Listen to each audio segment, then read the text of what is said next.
আরে গোলামের বাচ্চা, তুই আমার কাজ রেখে নামাজ পড়তেছস? প্রতিদিন তুই এমনটা কর।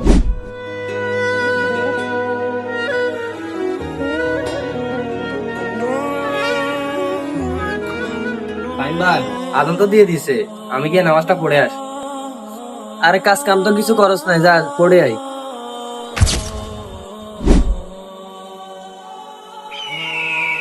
আরে ফাইন, তোর সাথে না আরেকজন ছিল, ও কোথায় গেছে? আরে মালিক, ও তো কোনো কাম কাজ করে না, শুধু নামাজের বাহানা দিয়ে চলে যায়। ও আচ্ছা, এই ব্যাপার তাহলে। আচ্ছা ঠিক আছে, আমি দেখি আস।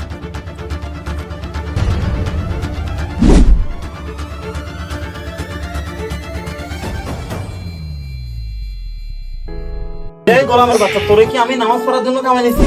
এই গোলামের বাচ্চা, তুই আমার কাজ রেখে নামাজ পড়তেছস? প্রতিদিন তুই এমনটা করস। আমি কি তোর নামাজ পড়ার জন্য কাজে আনছি? আরে মালিক, আপনি এটা কি করতেছেন? আপনি নামাজি ব্যক্তিকে লাথি মারলেন। তোকে লাত্তি মারবো না তো কি করবো? তুই আমার কাজ রেখে নামাজ পড়তেছিস কেন? আরে মালিক, আপনি হয়তো জানেন না, নামাজের উপরে দুনিয়াতে কোনো কাজ নেই। হইছে হইছে, তুই আমাকে এত জ্ঞান দিতে আসিস না। এরকম হলে কালকে থেকে আমার কাজ আর আসিস না। ঠিক আছে মালিক, আপনার কাজ আমি আর করব না।